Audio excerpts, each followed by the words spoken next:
Nisa Toş'un öğrencileri. Nisa Toş bugün okula gitmedi. Biraz öksürüğümüz var. İsimleri neydi öğrencilerin? Vay baba sadece. Evet. Miyav. Evet. Barırıp abi. Evet. Dur sen de şurada dur. Deniz tısı Alya. Evet. Deniz tısı Alya. Deniz tısı Alya.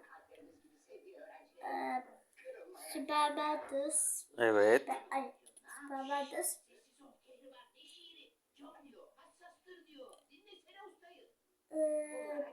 Neydi? Unuttum ismini.